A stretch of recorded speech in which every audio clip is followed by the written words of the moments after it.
లో మాజీ ప్రధానమంత్రి మన్మోహన్ సింగ్ చిత్రపటానికి పూలమాల వేసి నివాళులర్పించారు హోంమంత్రి వంగలపూడి అనిత. మాజీ ప్రధాని మన్మోహన్ సింగ్ మృతి బాధాకరమని అన్నారు. 10 ఏళ్ల పాటు భారత ప్రధానిగా సేవలందించిన మన్మోహన్ సింగ్ మృతి తీరని లోటని తెలిపారు. ఆయన పవిత్ర ఆత్మకు శాంతి కలగాలని కోరుతూ ఆయన కుటుంబానికి ప్రగాఢ సానుభూతిని తెలియజేశారు.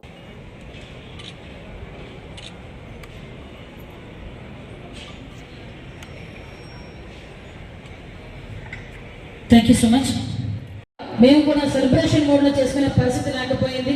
మన్మోహన్ సింగ్ గారికి మనందరి తరఫున కూడా ప్రగాఢ నివాళులు అర్పించాలని మనస్ఫూర్తిగా కోరుకుంటూ, అటువంటి నాయకులు మనకి కావాలి, అటువంటి నాయకుల స్ఫూర్తి మనందరికీ కూడా ఎప్పుడు ఉండాలని మనస్ఫూర్తిగా మనందరం కూడా ఆయనకి నివాళులు అర్పించాలని మనస్ఫూర్తిగా కోరుకుంటున్నాం. దయచేసి మీరందరూ కూడా ఒక్క 2